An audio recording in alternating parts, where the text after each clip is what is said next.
During the summer of 1985, South Los Angeles was experiencing a chronic drug epidemic as crack cocaine exploded onto the streets, spurring an unprecedented crime wave. It had gotten so bad, I think, in the 80s. Before that, it wasn't that bad, but in the 80s, it really got bad. There's a lot of drugs and things going on at the time. Living amongst the distressed neighborhood was a well-known go-to guy called Lonnie David Franklin. There were few clues to hint that Franklin would be the grim sleeper who raped and murdered women in the area over 3 decades.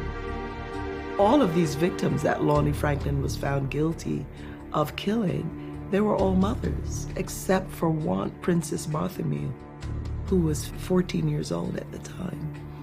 That's a horror that these families have to live with from one generation to the next. Franklin was born in 1954 and raised in South Los Angeles, where he lived and worked most of his life. He married Sylvia, with whom he had a son and daughter. Franklin, though, would be a promiscuous husband. Lonnie Franklin was somebody who a lot of people in the neighborhood knew. He was the guy who could, anything you needed, Lonnie could get, right? You didn't quite know how he got it, but he could get it for you. A lot of his neighbors had a lot of trouble believing that this actually was the man and neighbor that they had known for so many years. I did speak to people where he had worked on their cars. They really thought he was, a nice person. He helped out in the neighborhood. Anybody needed their car fixed, he would do it. They all said he was a nice person. While police knew Franklin from an early age, he was arrested for car theft and firearm offenses when he was 16 years old. For years, they were unaware of his first rape conviction in Germany.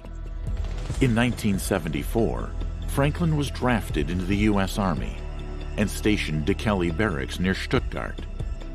On April 14th, he and 2 others abducted a 17-year-old girl at knife point and gang raped her. He served jail time in Germany, but was released less than a year into his term. By July 1975, he was discharged from the Army. Returning to Los Angeles, Franklin became a mechanic and worked for the police department on 77th Street. He later joined the Department of Sanitation as a garbage collector, a job that gave him hands-on knowledge of the location of dumpsters and dumping grounds. 10 years after his rape conviction, Franklin carried out his first known murder. In August 1985, he shot dead 29-year-old waitress Deborah Jackson, leaving her body in an alley. A year later, 34-year-old Henrietta Wright's body was dumped in an alley underneath a mattress. He had access to a dump site, right? And of course, some of the women, their bodies were found in dumpsters. So had they not been discovered, they could have just been scooped up, these big dumpsters, dumped in the dump truck, dumped in a landfill. In January 1987, an anonymous caller rang police, saying he'd witnessed a woman being thrown from a van. The woman was 23-year-old Barbara Ware. Her mother, Diana Ware, recalls the awful time.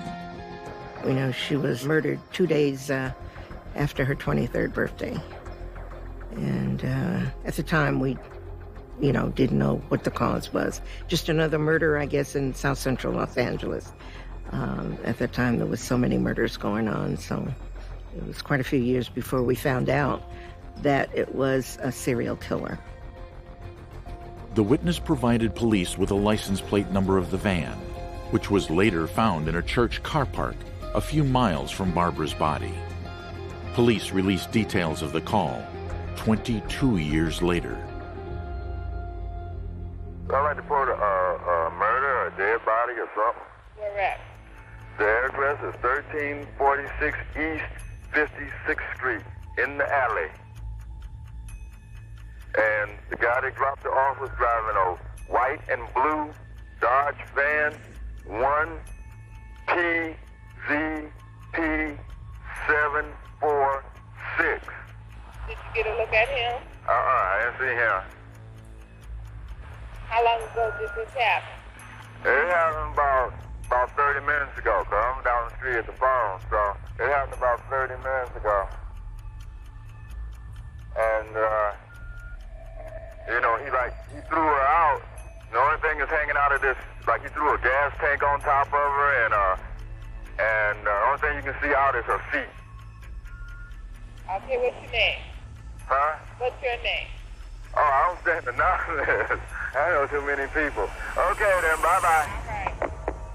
We were pretty outraged that when a 911 call was made to LAPD saying where a body was found, and they went to the place and they found the body, a description was given of the van the body was dumped from, the license plate number was given.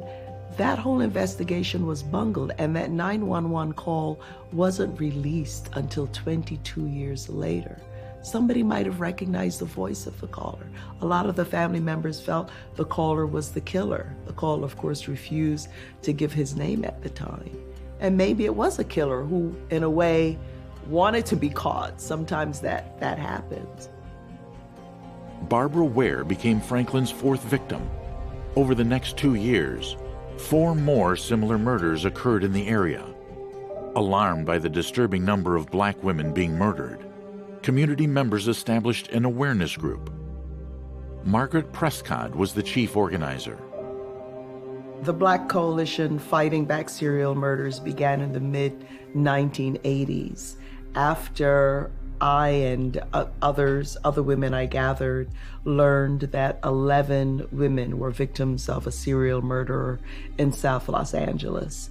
And we went down to Parker Center, which was the police headquarters at the time, to get information, to see what information could be shared with the community, but also to ask why did they wait for 11 women to be dead before alerting the community. Several of us were mothers. I'm a mom. And when we went around into the community and we let people know what was going on, and the women in particular were shocked because they had never heard about it. They said, well, I feel like a sitting duck. I'm out at night. Maybe I'm working a night shift or, some such, and I'm vulnerable. So why am I not being warned about this? Why am I not being told about this? So the community got pretty outraged with how the whole entire thing was being handled by law enforcement as well as city officials. Between 1985 and 1987, Franklin continued to prowl the streets of South Los Angeles.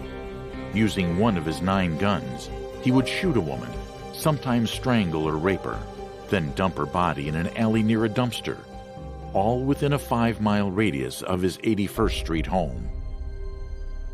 He definitely took advantage of the situation, and who knows why somebody does something like that. But the women were vulnerable because they were impoverished. They were on the street, some of them, they were in need. They were vulnerable, but also Lonnie knew that this was a sector of the population that people generally in Los Angeles or in the nation wouldn't care about. These are poor black women. Some of them had an illness, because addiction is an illness, right? And so who cares about them? And in fact, we found out something really shocking, that when the bodies of these women, if you're a prostitute or a drug addict and you are murdered, law enforcement officers used to use the term NHI. I hope they don't do that anymore. You know what NHI means? No humans involved. We can't have a sense of security like that police officer told us. Why are you concerned about it? Because he's only killing hookers. First of all, they're human beings. Being a prostitute is not a death sentence. And we also didn't take for granted, and a good thing we did, that all of these victims were prostitutes. They were not. And even if they were, that's not the point. They're human beings with families who love them and a community that cares about them. For a few years, the number of women shot dead in the streets seemed to wane. But in 2007, bodies started to appear again. The grim sleeper had reawoken after an apparent 13-year hiatus. Police set up a task force to investigate the crimes, and soon drew a link. In 2009, they held a press conference to name the women they believed had been murdered by a serial killer, a theory that was news to their families. That was really devastating. In fact, my husband passed away in 2002, so he never knew that it was a serial killer. And I found out by watching television. Her picture came on, and I didn't know who to call, so I just called the precinct where they had located us after her death. And they finally got me to the right people. And they said, "Oh, we've been trying to find you." I said, "I don't think so. If I had done something wrong, you would have found me right away." And so that's when they said a task force had been formed, and she was a victim of a serial killer. They had no idea. And actually, with women here in the Grim Sleeper series, these particular women, their family members were not informed by city officials, law enforcement, that their loved one was a victim of a serial killer. Some of them found out from watching television, or somebody's daughter called them from Texas. She was watching a crime show and called and said, "Mom, did you know that my sister was a victim of a serial killer?" And the mother's like, "What are you talking about? Would you believe this?" So they knew their loved ones were killed, right? And the crime not solved, but didn't really know that they were part of this horror. Of course, it was a horror that they were killed, but that they were a victim of a serial killer. The following year, Lonnie Franklin, then 57 years old, was arrested and charged with 10 counts of first-degree murder. The Grim Sleeper's 3-decade reign of terror had come to an end. It was 2010.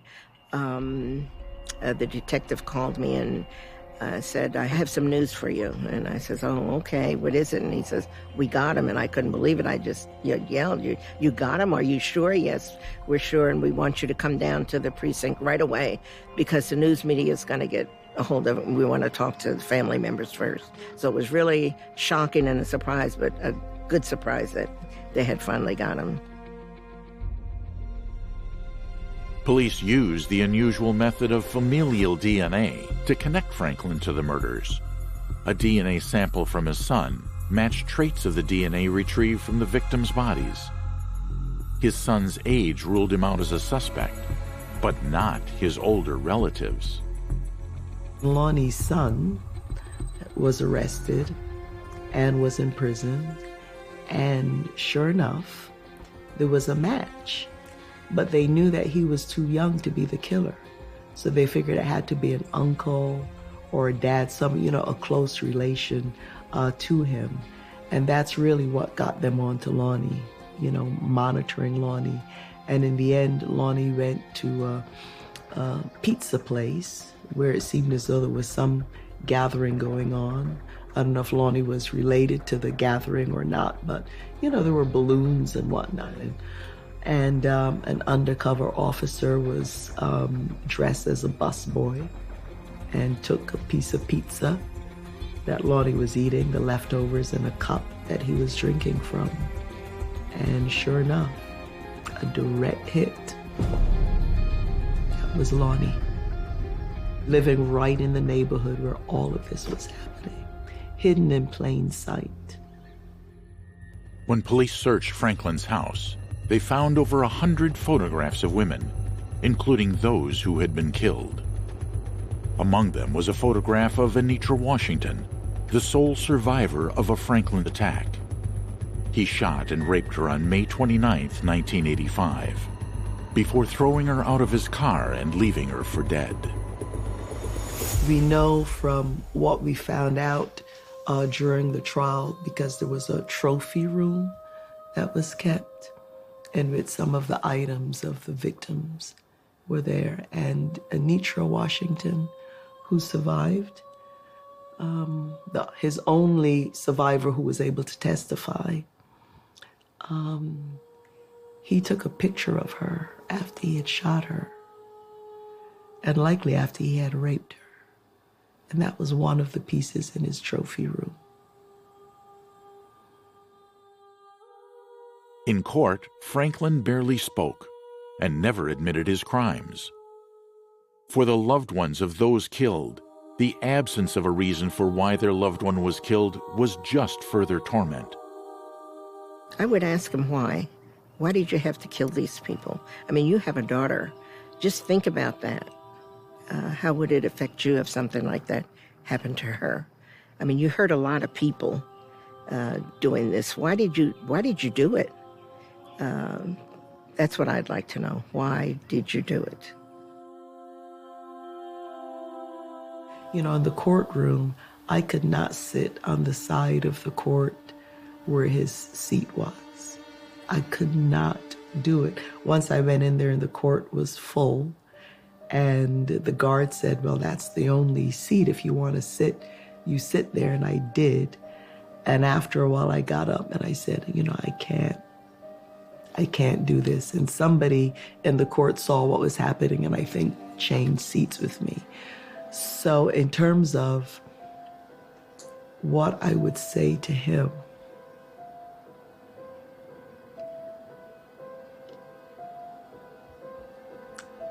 I don't know if I could find the words. I mean, in the courtroom, some of the mothers, you know, I remember Alicia's mother in particular, she spoke directly to him and said, why did you do it? Why did you kill my daughter? And he mumbled something like, well, I didn't do it, that kind of thing. So likely I would say something like, may God have mercy on your soul. Family members doggedly turned up in court to represent their slain daughters, sisters, and mothers. Franklin was resolute in his silence and divulged nothing. For the families, the pain would get worse before it got better. I went to trial. I do have a job, so after work I would go down to the court, and just seeing the crime scene, it was the first time that I saw the bodies of the women and the condition that they were in. And some of them, you know, the maggots had already infested, and that was also heart-wrenching for the family sitting in the courtroom. Sometimes they had to leave the courtroom and not look at it, and sometimes I would, go out to comfort a mom or a sister or someone like that. But it's been a very emotional thing, and I suppose because I have been in it for so long, I'm not a family member, but you sort of feel a closeness to these women. It's like almost they're your sister. It wasn't so difficult, I think, for me as it was for a lot of the other families, because Barbara was found right away. So her body was not decomposed any. And so the pictures of her were not that bad as the other family members, which was very bad. I was very angry at first, naturally. And I had to talk to my pastor about it because I knew I had to get this out, I can't keep dwelling on this. And that really helped me a lot. And I had to talk to my other daughter about it because she was very angry. And when they interviewed her, she just zinged and let them have it. And I, said, you can't hold that anger in. Sure, we're sad that this happened to her, but I can't let this anger toward him eat me up. I just have to let it out. And I just want to know why you did it and just let it go. In May 2016, Lonnie Franklin was found guilty of 11 counts of murder. A month later, he was served with the death penalty. It was a hard day, but I was determined. I said, every time that he's in court, I'm going to be there, because people would say, why do you keep going down to the courthouse? I says, because I want to let him know that these people that he murdered, they were human beings, and they were people that loved them. And we want to see his face and let him know that we were there because it was one of our loved ones that he did this to. You know, some of the family members told me, they said, you know, we just want to know that a killer is off the street. You know, we don't care about the death penalty. Of course, some of the family members would definitely put him to death. But others were like, you know, because of religious or other reasons, there weren't, you know, that wasn't the goal. The goal was to get a killer off of the street. And I share that view. Well, we remember the good times, but we still have photographs that, you know, I look at and know that she's in a better place. I have to say that it's terrible what happened to her, but I know she's in a better place. And we do miss her, especially around the holidays. It's, you know, there's two people missing at the table that was always there, my husband and Barbara. So we never forget. It's something that will always be there. And her daughter, you know, we speak from time to time. And she has children of her own now. So we never forget. Investigators think Franklin may have killed as many as 25 people, some of whom may be among the photos he took of women who remain unidentified. We were very active during that period. And of course, now with having to go through the trial, a very, very difficult period, you know, for everyone. And then discovering all of those photos and knowing that so many of those women have not been identified. We don't know where they are. We don't know if there were victims of this particular man who was found guilty or of other serial killers operating in the area. But we are hoping and praying that they are still alive and that we will know who they are and that their families will also find some justice. I mean, the pain never goes away. You can't, even arresting somebody or, you know, keeping them in prison once you've lost a loved one in that way, the pain just never goes away. The healing thing for all of us right now is that we're working on a permanent memorial for the victims in South LA. And it's going to be a bronze, life-size bronze of a female figure with a low wall around it with the names of the victims, a couple of benches there where family members could come and sit and remember their loved ones. But it's also almost the community saying, you may be gone, but you're not forgotten. And we do care, and this must never happen again.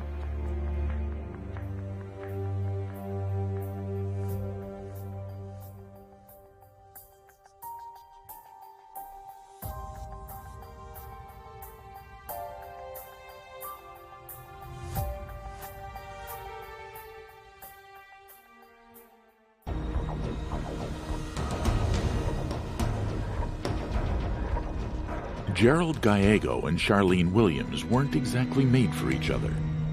They had very different childhoods, were from starkly contrasting neighborhoods, and were separated in age by more than a decade. Williams was intelligent, talented, and petite. Gallego was simple-minded, although devious, and noted for his ability to charm rather than his good looks. They met for the first time in September 1977 at a poker bar in Sacramento. It was a month before Williams' 21st birthday, and they were drawn to each other. Love, though, was not the binding force in a toxic mix that would lead to the rape, bludgeoning, and murder of 10 people in just over 2 years. When Charlene met him, he was actually working out of a card room right here in this area as a card shark, a cheating card shark. He was a bartender. He played any kind of scam he was. He was always that, if you sat down with him for the first 10 minutes and have a beer, said, he's not a bad guy. The longer you stayed there, you started getting suspicious about him. He was a guy that always kept himself really neat, a real egomaniac. We have tons of pictures where he's bare-chested, showing his pecs and all those kind of things. Gallego and Williams did share some common traits, including an inability to forge meaningful relationships. They had 7 failed marriages between them before they met in Sacramento. Despite a relatively affluent upbringing, Williams had started to use drugs and alcohol in her high school years, while Gallego had much darker traits that would quickly become clear to his soon-to-be wife. He was also a child molester, and then he had a daughter out of Chico who had a friend, a 14-year-old, and it later turned out he had been molesting his daughter's friend for a long time, and so he had a really nefarious background. In fact, Gerald Gallego had been born into wickedness. His mother was a prostitute. His father, Gerald Albert Gallego, whom he never met, was convicted of murdering 2 police officers. These crimes led to Gerald Gallego Sr. becoming the first person to be executed in Mississippi's Parchman Penitentiary's gas chamber when his life was ended in March 1955. Gerald Jr. was just 9 years old. Although he never met his father, he was beaten as a child by some of the many men his mother brought home. It seemed inevitable he would follow in his father's footsteps. He was soon committing burglary and robbery, but much worse was to follow. In 1969, he was sentenced to 5 years in jail for armed robbery and was later transferred to a California medical facility to treat depression. Whatever the treatment, Gallego's course had been set, and after 4 failed marriages, he was wedded to Charlene Williams, despite still being married to a previous wife at the time. The pair began a sordid relationship that was inspired by Gallego's sexual fantasies, and although Williams would later claim to have been just another of his victims, she too would play her part in a husband and wife killing spree that stretched across 3 states. She was actually the lure. Like in a shopping center not far from here, she contacted a couple young girls, said, "Hey, you want to party and smoke some little weed?" And got them out to, they had a van, which he had all equipped. It was a windowless van. And he had paraphernalia that he could tie him up with under the seat in the back in the bed there. And once she got him to go into the van, well, Gerald would come out and pop in with his gun and take control of him and tie him up, and away they'd go. In another case in Reno, in the fairgrounds, there was a big fair going on. She asked, solicited these girls to put flyers on windshields. And I forgot what the flyers were for, but was able to get them out in the parking lot near where their van was, and the same thing would happen. He'd get them in the van and then tie them up, and away they'd go to whatever location he decided. And he wanted to have his own sex slaves. He wanted to be able to do anything he can with them, and that's what he kind of explained to Charlene. But when Lieutenant Ray Biondi of the Sacramento County Sheriff's Department started investigating the disappearance, and later the murders, of teenagers Kippy Vaught and Rhonda Scheffler, he followed a lead that steered him away from the husband and wife killers responsible for their rape and murder. We had witnesses who placed them in a what's called Country Club Plaza Shopping Center, and they left there. And there was actually a clerk who went to school with one of them, so it was a good identification. And in order to go across this main thoroughfare, Watt Avenue, they apparently, they were seen offering a ride from 2 black guys in a Pontiac Firebird with what they said Michigan plates. And so that was the last anybody saw of them. Yet their car was found in that second shopping center, abandoned. So that was our focus of our investigation. We were working hard to try to identify that Pontiac. Eventually, we had a lot of leads coming in, and we identified a gentleman, a black gentleman, who worked for the California Youth Authority and was in suspension right then for some kind of funny business with the young female wards. So his story was, and he had a Pontiac that had Michigan plates on it here. He had bought it in Michigan. So he was looking like a very good suspect. Also, the gun used was a .25 caliber. He claimed he had no gun. We eventually identified one of his friends, another black guy, who said, oh yeah, he's got a little .25. He said he was nowhere near the shopping center, yet we found where he cashed a check on that same day in the same shopping center. Plus, he knew Kippy Vaught because families had lived in the same particular area of the county. So everything was looking very good with him. We had a family who was at nighttime out by the area where the bodies were found, said that they saw these two young girls looking out the back of a car that looked like a Firebird, and they looked really scared, and these black guys were in the front. So we brought this guy in, and every statement that he gave, we were able to break his alibi. And what it turned out to be was the fact that he had a couple girlfriends and didn't want his wife to know it. So it actually had a rather simple explanation. And we went on and on. We argued, we nearly arrested him, but something just wasn't there. I don't know what it was, but I can remember us having the discussion with several other detectives and says, we don't got it. Something's missing. We didn't know what it was. 16-year-old Kippy Vaught and Rhonda Scheffler, who was 17, had been lured from the shopping center by Charlene on the orders of her husband. Gerald could no longer perform sexually with his wife and was determined to live out his fantasies. The slightly built blonde was the perfect bait for unsuspecting victims. After brutally and sexually assaulting Vaught and Scheffler, Gerald Gallego took them into a field and attacked them with a metal bar before shooting them dead. His sexual fantasy had reached a horrifying climax, as it would several times more over 26 months. In June 1979 in Nevada, the Gallegos struck again at the Washoe County Fairgrounds, this time claiming the lives of 14-year-old Brenda Judd and Sandra Colley, who was just 13. 10 months later, Stacy Redican and Karen Chipman Twiggs were kidnapped from Citrus Heights, California, with the same motive. Their bodies were found in July 1980 in shallow graves in the Nevada desert. They'd been sexually assaulted and bludgeoned to death with a hammer. Less than 2 months after claiming their fifth and sixth victims, the Gallegos took the life of 21-year-old hitchhiker Linda Aguilar, who was 4 months pregnant at the time. Her body was found in Gold Beach, Oregon, 2 weeks after she'd been assaulted and killed. In July 1980, Virginia Mochel was kidnapped from outside the Sacramento bar where she worked. After Gerald Gallego had satisfied his sexual urges, she was brutally assaulted, her skull shattered, and buried while she was still alive. 8 women had been viciously assaulted, raped, and murdered, and all the while, Charlene Gallego had continued to play the accomplice's role.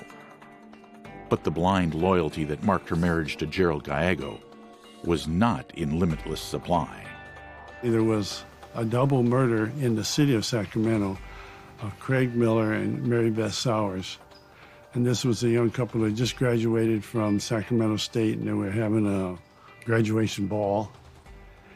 They had left the parking lot and were seen getting in a car with this gentleman. Well, a friend of theirs thought something was kind of suspicious. He poked his head in the car and asked him if everything was all right, and Mary Beth and Craig Miller were just sitting in the back seat and didn't say a whole lot, said, yeah, everything's okay.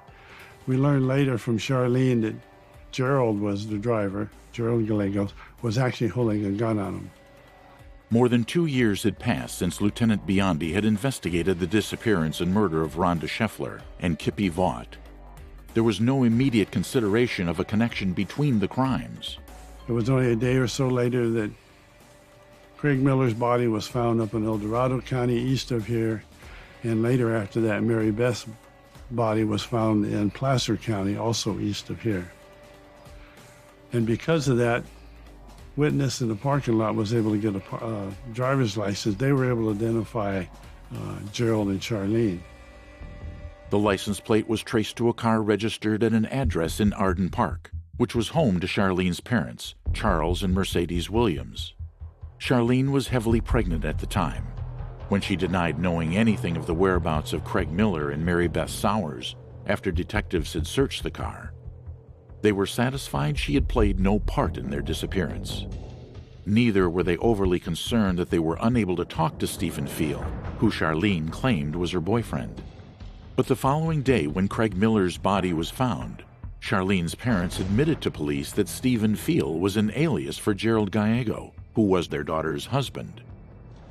Police had also discovered that Stephen Field was also wanted for questioning over the kidnapping and murder of Virginia Mochel in nearby Yolo County. Charlene and Gerald Gallego had already anticipated further interest from detectives and had fled, but they were arrested in Omaha, Nebraska, soon after they attempted to claim money wired to Charlene by her father. Although their arrest was conducted simply and effectively, there were fireworks to follow over the next 3.5 years as grisly details unfolded in court cases in both California and Nevada. They were arrested. They're in custody. She's appointed attorney, and she starts talking to her attorneys and telling them, well, there were others. And she started telling them about others, but she had some of the details screwed up. She talked about, she called our victims by some other names, but she had the location basically right. And she eventually talked about enough murders that I started making phone calls, and bang, bang, bang, we had 10 of them. Just like that, one up in Oregon, and other ones. And so that was a very, a real eye-opener. That here we had no clue whatsoever. We were on our first 2 girls who were missing, because we've had a lot of double murders. And now we were dealing with a serial murder, and this was part of a series. And it really kept my eyes open to the fact that you need to recognize. If you have a female body dump in your area, you better look 100 miles radius, because you probably got some others that are all connected. It's just the way life was it then. Facing a possible death sentence, Charlene Gallego, who gave birth to her husband's child in jail 2 months after her arrest, had turned on her man. She would play a crucial role in piecing together the details of the murders committed in California, Oregon, and Nevada. Gerald Gallego's ego would also work against him. He became his own attorney in our trial, and so he had his shot at me, and he had me on the stand, and he really tried to drill me, which it was the biggest mistake he ever made, being his own attorney. Basically, what he did in the California trial was admit to only robbing Miller, when made it a felony murder case, a capital case. He didn't do the greatest job of defending himself, and as a result, his conviction here, and then he was moved to Nevada, where he was also convicted. The crux of the whole case was a deal that they made with her. She would get immunity, but if we found anything out about her lying, all bets were off and she'd be tried on it. And we took her, I personally was one of them, we took her to every crime scene and videotaped her on the spot to try to get the information and get more clarification of how it happened. And we didn't find any particular time where we caught her in any lies. So her testimony pretty much held up. As the horror of Gallego's depravity became clear, local media labeled the crimes the sex slave murders. In 1983, Gerald Gallego was sentenced to death in California for the murders of Mary Beth Sowers and Craig Miller. A year later, he received the same sentence for the kidnapping and murder of Karen Twiggs and Stacy Redican in Nevada. Charlene Gallego's decision to testify against her husband and reveal details of other murders would ultimately lead to a sentence of 16 years and 8 months. But it did not change a prevailing view that she had been more than complicit in the suffering of 10 people and their families. Ray Biondi has a different view. If not for Gerald Gallegos, we'd have never heard a word, we would have never known Charlene Williams. I mean, she wasn't going to go out and start a series of murders on her own. She was just an accomplice, somebody he could manipulate, and he had manipulated other women, numerous women that we found before, to get him to do just about anything. This was probably, we don't know whether he did this with any other woman as far as being an accomplice to murder, but yeah, Charlene was very pliant, very manipulable, and he took great advantage of that. And I don't know how many times I'd ask her, why didn't you just drop a dime? You know, why didn't you just call somebody? She had plenty of chances that she could have put a stop to it before it got too far advanced, but she didn't. And yeah, if not for her, we wouldn't know that there was a murder up in Oregon that was related to this, where the Oregon police had already arrested somebody else. And where these bodies were buried up in Nevada and various places, we just wouldn't have known where to look or never resolved them. Some of them probably would have stayed on the books as just missing persons for a long time. Families would have never known. So yeah, it was a good deal, and how it turned out. After Gerald Gallego had been captured, Lieutenant Biondi had strong suspicions that the 10 cases revealed in explicit detail by Charlene were in no way a comprehensive list of Gallego's crimes. Gerald was the kind, a guy who ran with a bunch of buddies, and they called themselves road hogs, road dogs. And they were down in Mexico, and they came back and bragged one time about how they killed a guy down there. We know that he was in Houston, Texas, and there could have been a case or so there. He was in Colorado. And what I want to do is see if I could just clear some cases, but never had the opportunity. And I think he was good for more than that, because at one point, after all the publicity got out on him, I started getting calls from people. One lady was a president of a very national organization, and she said, you know, when I was 18 years old, I hooked up with this guy, and we were going around the country, and I think he was doing robberies, and there were times when I don't know what he was doing, and that would have been like 20 years before that. He had a series of wives that didn't work out, and so we think him and his friends would leave their house, and they'd come back maybe a week or 2 days later, and they were all very hyper and talking about how they're going to go out in a blaze of glory with the cops when it all ends. And we don't really know, because half of those people have been killed themselves in other battles, whether they had committed other murders on their road trips. Gerald Gallego never did face the executioner for the murders of Mary Beth Sowers, Craig Miller, Stacy Redican, and Karen Twiggs. He died of cancer in Nevada's Ely State Prison in July 2002 at age 56. After turning witness against her husband, Charlene Gallego served her reduced sentence and was released into the community in July 1997.